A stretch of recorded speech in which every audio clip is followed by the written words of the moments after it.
Oh, good evening mga kaaro. At nandito naman sa kusina.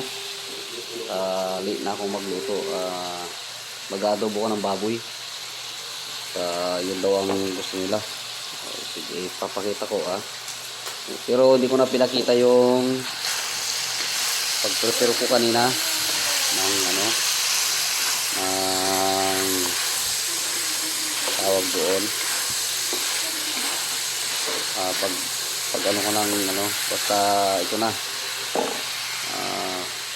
So, panoorin nyo lang hanggang mamaya, hanggang matapos mga karo. Yan. Hindi ko na pinakita karo yung mga. Gusto na yan. Sarap yan Kalderitang baboy. Kalderita to. Kasi may tomato piece Ito na yan mga karo. Ano?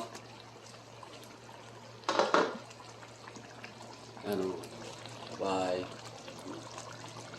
Yan mga karo.